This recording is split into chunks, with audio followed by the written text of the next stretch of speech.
Police Minister Senzo Mchunu says the ministry takes the issue of construction mafias, quote-unquote, very seriously as this tends to disrupt development and economic transformation. The minister, of course, was speaking at a briefing in Pretoria as he laid out his priorities for the 7th administration. Watching those developments for us is SABC News reporter Lerato Makola, who joins us now for a sense of what came out of that. And Lerato, the police minister, as expected, touched on a number of issues. What do you reckon stood out? The minister joins me now live to explain or to tell us more about some of his key priorities. Thank you so much for your time, Minister. Can you please tell us what are your plans on changing the public perceptions between communities and police officers? Because some of the community members, Riverly, for example, they complain about gangsterism, and they say that they wake up to dead bodies each and every day. What's your plan on working on the relationship between the police and the community members? Well, the South African police are trusted by millions of people in South Africa, ordinary law-abiding people. But of course, there are certain instances that harm that image of police and that credibility and that trust. These are the areas which we have to work on. One of them is just the general perception that crime levels are very high, especially murders. Now, if we allow that situation to grow unabated, it will lead to a situation where people feel they are not protected, and then the police are not acting in their interests. We therefore have to strengthen our resolve to reduce crime generally in the country, and those specific things that are happening and are worrying people in specific communities, so that police are recognized for their action against crime, for their action in terms of protecting people generally, and then go down to certain specific opportunistic instances can also harm police. That's why, on one hand, we want to make sure that crime intelligence is at the level that police will need and will make them far more effective. Functionality of police stations and use of technology, all of those matters, they are going to be receiving our attention because they are one value chain. If you look at them, you can't do without the other. We've got to take them as a package.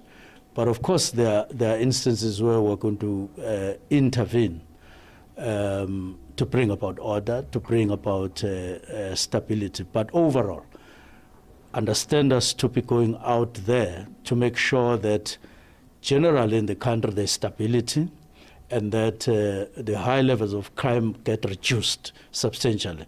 And we'll stop at nothing in doing that. We'll go out and make sure. And we have the undertaking from General Masimula that he is there and he will ensure that he pumps with all the cylinders to make sure that police gain credibility.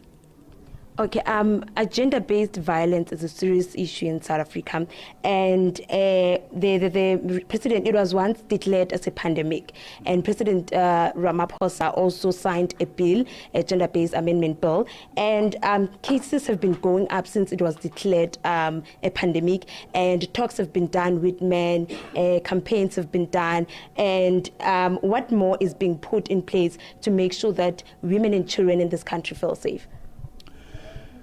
It's a multifaceted problem, this one, because some of these incidents of gender-based violence emanate from households among couples.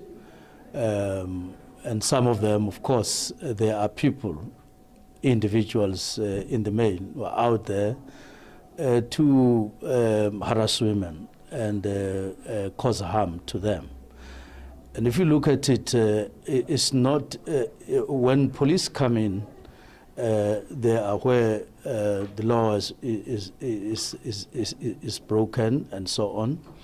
And we then have to mobilize the community themselves, because I believe that the communities have more input than police in dealing with the situation if we can act together and with understanding. Also inviting other departments to participate in the fight against gender-based violence. The psyche of South Africans is really worrying. I think a day after we were appointed, before we were sworn in, I was told about an incident of a young girl just arriving at a bus stop at home, somewhere in Kingidlov in KwaZulu-Natal.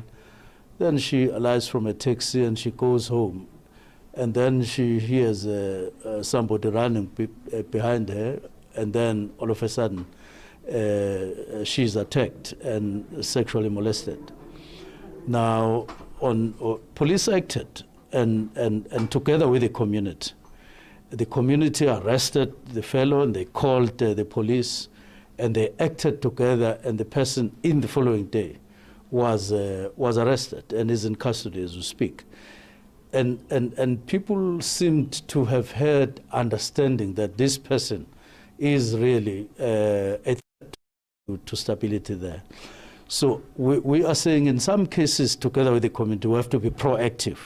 When communities get to know somebody, that he's a rapist general, even if he may not have been arrested, they should talk to police, and police also should be proactive, listen to communities that there's somebody here who is regarded as a rapist because of past incidents, for which he may not have been arrested, but is there, because that person is a walking threat. And therefore, we have to act with maximum understanding, maximum cooperation, all of us prepared to combat this particular problem. Things, crimes like rape, they are very painful if you look at them, because there is no medical doctor who will examine any man on earth and say, unless you rape, you are going to die or you are going to suffer some disease. There's nothing like that. People just act impulsively, and this is and even get to act criminally. And we need to tell them that such thinking that leads you to rape is really not going to be tolerated, because these crimes are, it's like in tennis, what they call an unforced error. You just do them, but there's nothing that forces you to do it. And therefore, you deserve a harsh treatment from where we sit, arrest, and you rot in jail. And there's no place for them in society. Okay, Minister, and how are you going to make sure that police are ready to mitigate the scourge of crime in high spot areas, because we know that you don't have enough men and women on the ground? Those that are there in the police stations and the area of the police station, that is what we're gunning for. Make optimum use of resources that are there in the first place. Make sure that we're all up and are active. Now, once that is the case, we then determine to what extent there is a need for extra or for assistance or for intervention. And at least police on the ground, in police stations, must spare police commissioner nationally, ministry, by acting decisively on their own, on the ground, so that we come in on those aspects where we need to augment their activities. But general, the police stations is a basic unit that we're going to be relying on going forward.